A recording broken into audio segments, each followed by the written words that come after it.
तो आज हम लोग पढ़ने जा रहे हैं केमिस्ट्री का फिजिकल केमिस्ट्री का फर्स्ट चैप्टर जिसका नाम है सॉल्यूशन। तो हम यहाँ पे सॉल्यूशन में पढ़ेंगे। पहले हम लोग क्या पढ़ेंगे कि सॉल्यूशन होता क्या है। तो जैसे सॉल्यूशन होता है होमोजीनियस मिक्सचर ऑफ टू और मोर कंपोनेंट, मतलब दो चीज़ से जो मिलकर मिक्सचर बनता है उसे कहते हैं सॉल्यूशन। जैसे चीनी और पानी तो एक सॉल्यूशन है। चीनी और पानी एक सॉल्यूशन है। चीनी एक पानी और एक सॉल्यूशन है। उसके बाद सेकंड हम लोग का है कहा है बाइनरी सॉल्यूशन। कहा है बाइनरी सॉल्यूशन क्या होता है। कहा है solution having two component is called binary solution. मतलब जो दो कंपोनेंट से बना है उसे कहेंगे बाइनरी सॉल्यूशन। जैसे चीनी और वाटर। चीनी और वाटर बाइनरी सॉल्यूशन है, यहाँ पे दिया है। और दो कंपोनेंट जो होता है, एक होता है सॉल्यूट तो दूसरा होता है सॉल्वेंट। जैसे कि सॉल्यूट जो कम अमाउंट में होता है, जैसे चीनी जो हुआ हमारा सॉल्यूट हुआ, और सॉल्वेंट जो हुआ मेरा वो पानी हुआ। जैसे यहाँ पे लिखा है, सॉल्यूट की डिफिनेशन लिखी है, component of solution present in smaller amount. Come amount में जो चीज़ पाई जाती है सॉल्यूशन में उसको कहते हैं सॉल्यूट। और सॉल्वेंट को कहा है component of solution present in large amount, मतलब ज़्यादा अमाउंट। जैसे पानी हमारा है 1 लीटर है, 1 लीटर है, 1 किलो है, और हमारी चीनी 10 ग्राम है। वैसे ही हुआ एग्जाम्पल, फॉर एन एग्जाम्पल वही होता है हमारा। फिर नेक्स्ट टॉपिक हम लोग का है, तो हम लोग जान गए। फिर नेक्स्ट टॉपिक हम लोग का होता है कंसनट्रेशन क्या होती है।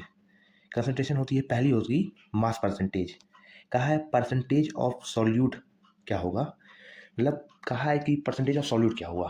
तो जैसे कि एक हम मिक्सचर ले रहे हैं, एक हम मान लीजिए मिक्सचर ले रहे हैं, एक हम मिक्सचर लिए हैं, एक मिक्सचर लिए हैं, उसमें हम 10 ग्राम की चीनी डाले हैं, 10 ग्राम चीनी डाले हैं, और वाटर जो मेरा है 120 ग्राम है। वाटर मेरा 120 ग्राम है, तो उसका परसेंटेज ऑफ सॉल्यूट कितना होगा। तो परसेंटेज ऑफ सॉल्यूट अगर निकालेंगे उसका हम लोग, तो 10 सॉल्यूट चीनी का मास हो गया, और total mass 130 into 100 into hundred.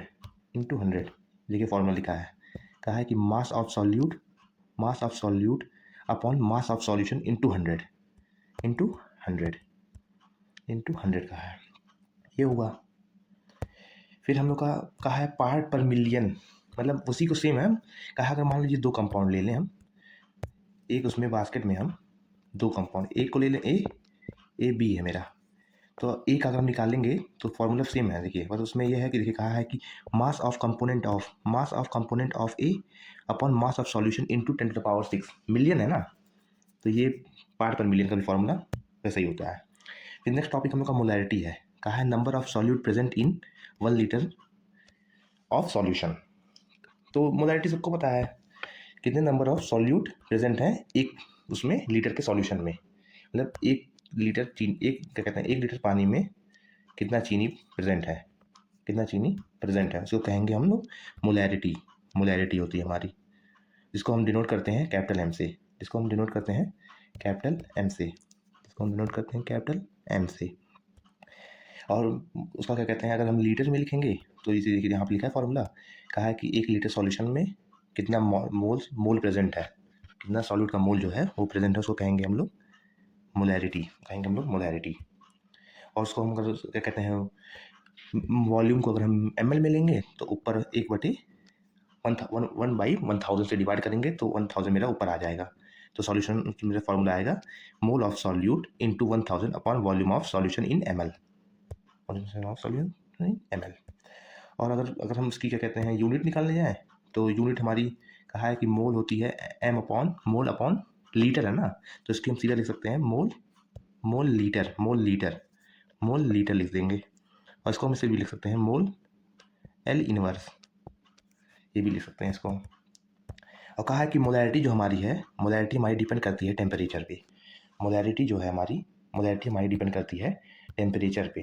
किस पे डिपेंड करती है, मोलैरिटी हमारी डिपेंड करती है टेम्परेचर पे। टेम्परेचर बढ़ाएंगे हम लोग तो मेरा वॉल्यूम जो है बढ़ेगा, वॉल्यूम बढ़ेगा तो मोलैरिटी घटेगी, क्योंकि मोलैरिटी जो है इनवर्स प्रोपोर्शन है ना वॉल्यूम के। मोलैरिटी होता है मोल अपॉन वॉल्यूम होता है, ये हुआ। फिर कहा है नेक्स्ट टॉपिक क्या है मोलैलिटी में आएगा हमारा वर्ड। कहा है number of mole of solute present in 1 kg of solvent, मतलब 1 kg के सॉल्वेंट में कितना मोल प्रेजेंट है। 1 किलो चीनी में हम कितना ग्राम, नहीं 1 किलो पानी में हम कितना ग्राम चीनी डाले हैं, ये हमारा मोलैलिटी होगा। ये भी सेम, बस इसमें केजी आ जाता है, लीटर की जगह केजी आएगा।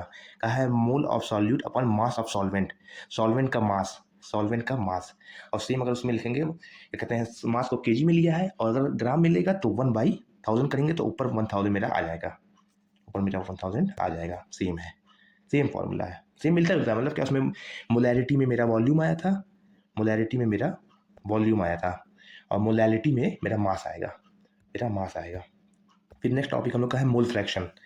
मोल फ्रैक्शन क्या होता है? मोल फ्रैक्शन क्या होता है? मोल फ्रैक्शन मतलब, फ्रैक्शन मतलब कई वर्ड आया, फ्रैक्शन तो किसी से डिवाइड होगा, ये तो है ही। मोल फ्रैक्शन से मान लीजिए हम एक बकेट ले रहे हैं, और मेरा एक NA मोल है और एक NB मोल है, NB मोल है। तो अगर हम कहें किसी उसमें से उसमें से अगर हम मान लीजिए मोल फ्रैक्शन ए का निकालें, तो मोल फ्रैक्शन ए का अगर हम निकालने जाएंगे इसमें, तो पहले हम मोल फ्रैक्शन को एक्स लिखते हैं, एक्स ए। तो हम मोल फ्रैक्शन निकाल जाएंगे तो ए का मोल लेंगे और टोटल मोल लेंगे, मतलब टोटल मोल में NA भी आएगा और NB भी आएगा, मेरा NB भी आएगा। टोटल मोल लेंगे ना, ये मेरा ए का मोल आया, और बी का लेंगे तो यहाँ पे बी आ जाएगा, तो यहाँ पे भी आ जाएगा, सेम रहेगा, ये होगा। और एक बार और एक और पॉइंट मैंने इसमें है, कहा है कि जब टोटल मोल, अगर मोल फ्रैक्शन ए का निकालेंगे और बी का निकालेंगे, तो उसका सम जो आएगा वो 1 आएगा, तो जो सम आएगा वो 1 आएगा, 1। Mole fraction of A plus mole fraction of B equal to 1, ये हुआ। फिर कहा है सॉल्युबिलिटी। सॉल्युबिलिटी क्या होती है? क्या है, maximum amount of solute dissolve in specific amount of solvent at a particular temperature after the solution become saturated.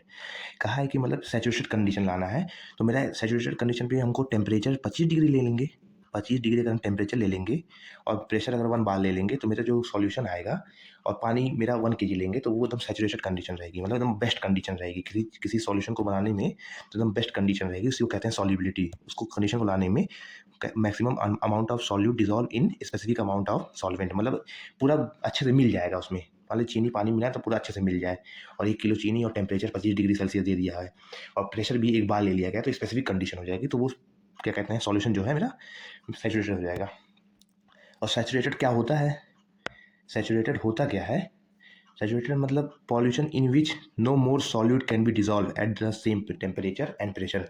मतलब कहा है कि अगर टेम्परेचर मेरा 25 डिग्री हो गया है, तो उस, और प्रेशर 1 बार है, तो उस पर आप कोई भी चीज़ नहीं मिला सकते हैं हम उसमें, क्योंकि मेरा कंपाउंड जो है, सॉल्यूशन जो मेरा है, वो हो गया है सैचुरेटेड, वो हो गया है saturated. Pollution in which no more solute can be dissolve at same, मतलब उस टेम्परेचर और प्रेशर पे मेरा कोई भी सॉल्यूट नहीं डिजॉल्व करेगा, तो ये मेरा सैचुरेटेड सॉल्यूशन होता है। फिर हम लोग नेक्स्ट चीज़ पढ़ेंगे कि हेनरी लॉ क्या होता है। क्या पढ़ेंगे? Henry law. हेनरी लॉ मतलब जैसे कि कहा है कि partial pressure of gas in a vapour is directly proportion to the mole fraction of the gas in a solution. मतलब सिंपल फॉर्म में बता रहा हूँ कि जैसे हम बकेट लिए हैं, उसमें एक गैस ए है और एक गैस बी है, एक गैस ए है और एक गैस बी है। तो अगर हम क्या कहते हैं, नहीं बी नहीं, एक गैस मेरी ए है, मान लीजिए बकेट में हम एक गैस ए ले लें, तो उसको अंदर लाने के लिए, गैस को अंदर सॉल्यूबल कंडीशन में लाने के लिए जो प्रेशर लगता है, उसी को कहेंगे हम लोग पार्शियल प्रेशर। तो मेरा पार्शियल प्रेशर जो है वो डायरेक्टली प्रोपोर्शन है मोल फ्रैक्शन की। पार्शियल प्रेशर जो है मेरा डायरेक्टली प्रोपोर्शन है मोल फ्रैक्शन के लिए। और कोई भी अगर डायरेक्टली साइन हटता है तो एक कांस्टेंट आता है, यहाँ आया KH, जो है हेनरी कांस्टेंट, ये देखिए, partial pressure of gas in a vapour is directly proportion to the mole fraction of gas in the solution. ये लिखा है, partial pressure mole fraction of A के डायरेक्टली प्रोपोर्शन है, और प्रोपोर्शन हटा तो एक कांस्टेंट आया, जो मेरा आया KH, उसको कहेंगे हेनरी कांस्टेंट। एक्स से मेरा mole of fraction of gas हो गया। और एक पॉइंट और इसमें है, कहा है कि जो मेरा क्या कहते हैं KH आया है, वो डायरेक्टली प्रोपोर्शन है, KH जो मेरा आया है वो डायरेक्टली प्रोपोर्शन है टेम्परेचर के, मेरे डायरेक्टली प्रोपोर्शन है टेम्परेचर के लिए, और इन्वर्सली प्रोपोर्शन है सॉल्युबिलिटी के लिए, क्योंकि टेम्परेचर बढ़ेगा KH बढ़ेगा, तो सॉल्युबिलिटी घटेगी तो ऑक्सीजन जो है मेरा निकल जाएगा, वहाँ से ऑक्सीजन मेरा निकल जाएगा। फिर नेक्स्ट टॉपिक है, क्या है कि रॉट्स लॉ। रॉट्स लॉ को मतलब, रॉट्स लॉ में एक कंडीशन होती है, वोलेटाइल गैस लिक्विड लेते हैं, वोलेटाइल मतलब भाप बन जाता है, जो वोलेटाइल मतलब जो भाप बन जाता है उसको कहते हैं वोलेटाइल गैस होती है। तो लिखा है for a solution of volatile liquid the partial pressure of each component in the solution is proportion to its mole fraction. मतलब क्या है कि पार्शियल मतलब क्या कहते हैं, कहा है कि जो भाप बनती हुई गैस होती है उसका जो, जैसे मान लीजिए इस कंटेनर में मेरी एक गैस ए है और एक गैस बी है, तो कहा है कि एक गैस क्या कहते हैं पार्शियल प्रेशर ऑफ ए का जो है, पार्शियल प्रेशर ऑफ ए जो मेरा है वो डायरेक्टली प्रोपोर्शन है मेरे मोल फ्रैक्शन ऑफ ए के। और अगर एक कोई भी कांस्टेंट हटता है तो यहाँ पे कांस्टेंट आता है मेरा प्योर लिक्विड हो जाता है।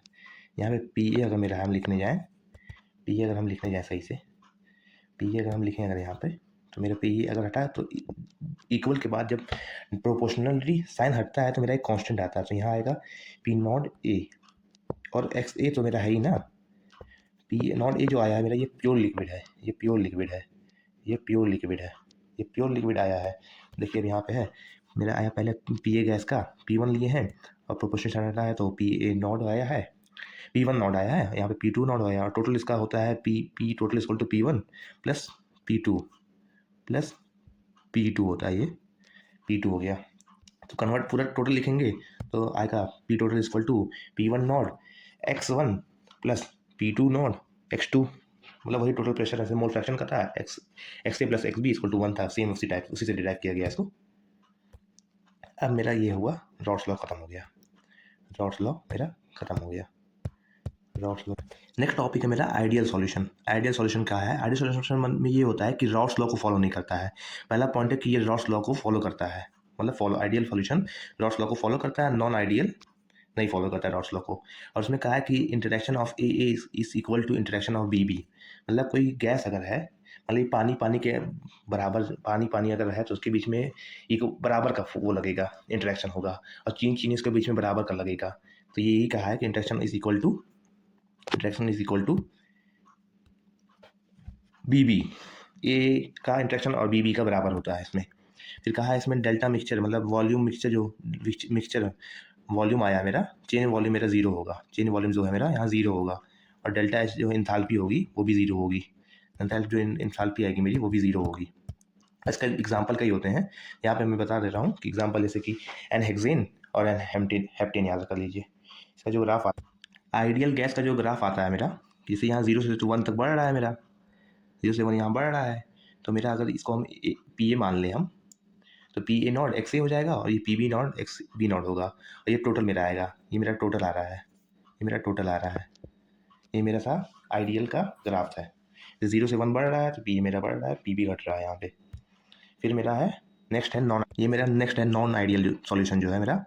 नॉन आइडियल सॉल्यूशन में कहा मैंने पहले बताया कि ये जो है रॉल्स लॉ फॉलो नहीं करता है, रॉल्स लॉ नहीं फॉलो करता है, और इसके बीच में ए बी इंटरेक्शन बराबर नहीं होता है ए के और बी बी के। मान लीजिए कोई मिक्सचर मैंने बनाया है तो उसमें अगर चीनी और पानी का मिक्सचर अगर मिला रहे हैं तो सही से मिक्स नहीं हो रहा है, और इसमें जो डेल्टा वी है मेरा जीरो नहीं होता है, इक्वल टू नॉट जीरो होगा, इक्वल टू नॉट जीरो, सही से नहीं वॉल्यूम मेरा मिक्स हो पाता है इसमें, और इंथाल्पी जो इसकी है वे भी जीरो नहीं होती है, सही से नहीं मिल पाती है।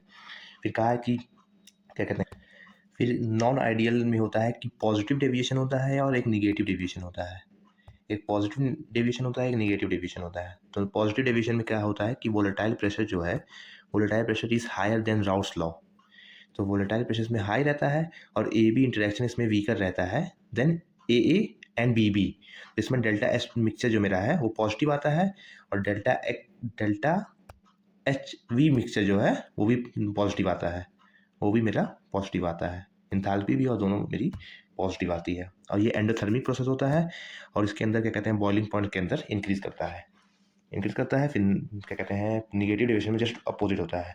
निगेटिव में ये होता है कि देखिए निगेटिव में वोलेटाइल प्रेशर जो है लो होता है, और पॉजिटिव में वोलेटाइल प्रेशर मेरा हाई होता है, और A B interaction are stronger than A and B B, उसमें क्या कहते हैं ए बी जो था वीकर था, और इसमें जो देखिए ए बी जो है स्ट्रॉन्गर है ए से और बी बी से। फिर इसमें डेल्टा एक्स मिक्सचर जो है मेरा निगेटिव आएगा, और डेल्टा वी मिक्सचर जो है वो भी निगेटिव आएगा, और ये एक एक्सोथर्मिक प्रोसेस होती है, इसमें बॉइलिंग पॉइंट जो है इंक्रीज करेगा। निगेटिव में से अब ग्राफ जो था पहले ऐसे जा रहा था, अब मेरा निगेटिव का ऐसे नीचे से जाएगा, निगेटिव का नीचे से जाएगा, और पॉजिटिव का जो है पॉजिटिव का मेरा ऐसे आएगा, पॉजिटिव का मेरा ऊपर से जाएगा, पॉजिटिव का मेरा ऊपर से जाएगा। अब यहाँ पे ग्राफ दिया है, ये पहले क्या कहते हैं इसमें मैक्सिमम है, ये जो मेरा है ये निगेटिव वाला है, और ये मेरा है पॉजिटिव वाला है, ये मेरा पॉजिटिव है ऊपर से जा रहा है, और ये मेरा निगेटिव वाला है। तो अभी हम लोग इतना ही पढ़े हैं, और नेक्स्ट टॉपिक हम लोग कल ख़त्म करेंगे। तो चलते हैं फिर से। सॉल्यूशन चैप्टर का आधा चैप्टर हमारा ख़त्म हो गया है। इस पर क्वेश्चन भी कराएंगे PYQ बोर्ड्स के लिए। 7 इस पर 7 नंबर के आते हैं बोर्ड्स में, 7 मार्क्स है, 7 मार्क्स आते हैं इससे। और इलेक्ट्रोकेमिस्ट्री से 9 नंबर हैं, और क्या कहते हैं solution 7 number, chemical kinetics 7 number और इलेक्ट्रोकेमिस्ट्री 9 नंबर। फिजिकल पूरी मेरी टोटल कितने नंबर की है, 23 नंबर की है, और इनऑर्गेनिक जो है 14 नंबर की, 7 नंबर की। तो इतना कर लेंगे तो आप लोग पास हो सकते हैं। चलिए फिर कल मिलते हैं।